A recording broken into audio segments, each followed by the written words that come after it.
Okay, di po yung sa taga Duayro. Sir,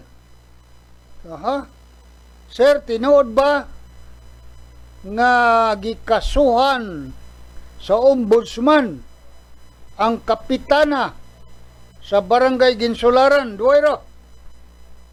Well, naaman tayo nakuha aning kopya gyud sa kanabang screenshot man tala itong ipadasa ato Katong reklamo ba nga na-file na gyud sa ombudsman.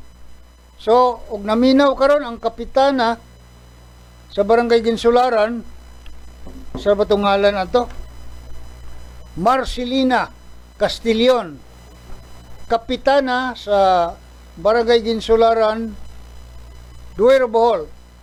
Kap, agig respeto ug pagtahod kanimo kining atong tulumanon. Andam og tagana, walang bayad. Naklaro na to Wala kay bayro nun. Pwede ka diri mo ari sa atong programa aron makapasabot ngadto sa katawan labi na sa imong barangay sa Ginsularan. Ug unsa kining nahitabo nga karon ikaw gikasuhan matud pa 4 ka kaso pastilan oy. 4 ka kaso sa ombudsman paglapas ning gitawag og Republic Act 6713. Ay, oo. Mao ni ang balaod nga naglatid sa pamatasan. Okay, minaw pamatasan kinaiya ug ang mga lihok sa mga public officials ug mga empleyado sa gobyerno. Mao ni ang balaod Republic Act 6713. Ethical conduct and standards of public officials and government employee. So may kalabutan kini sa kinaiya sa kapitan muna nga dunay ni file og kaso. Sige, ug naminaw ang mga taga-Ginsularan karon, sulti si kapitana ninyo nga si Sir Fred Amora maggahin og oras alang kaniya aron makapasabot ug unsa kining tubang niya karon nga reklamo diha sa Ombudsman Visayas. So nanang reklamo na file na didto.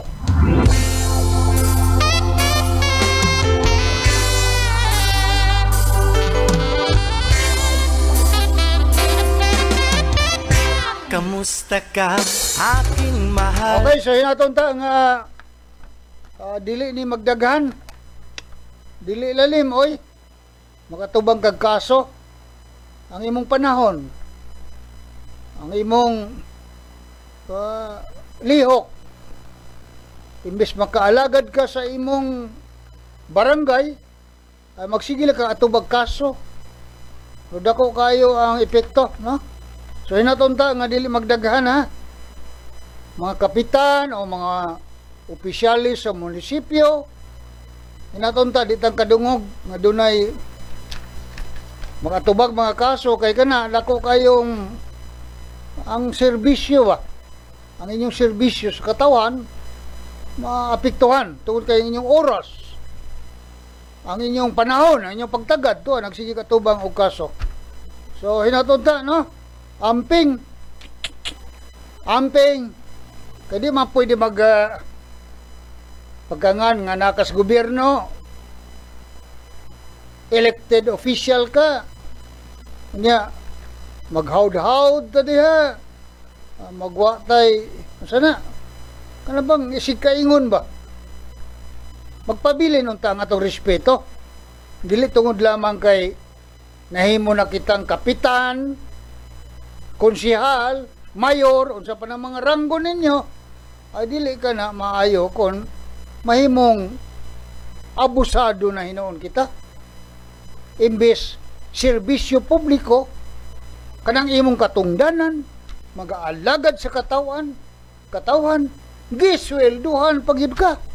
Kompleto kas mga kahimanan, ang uban gani, naapay mga auto, mga sakyanan, Unya ang imong isukli sa katawhan nga nagbutang kanimo sa pwesto kanang imong pagkaabusado ay dili maayo ha.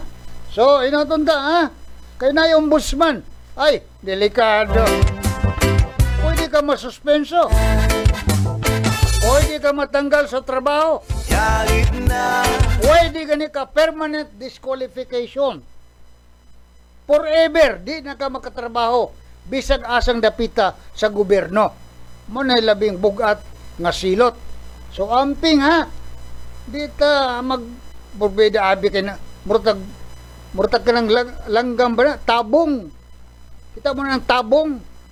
Makatungtong sa buko-bukos. Kabaw. Usay, masabog pa yung tanaw. Masabog pa sa skabaw. Adili, ha? Pagkapwesto ganito sa gobyerno, ato nang ipasalamat. Gipili ko kas katawhan. Ipasalamat nato suklian. Suklian nato ug tumang kasinsero.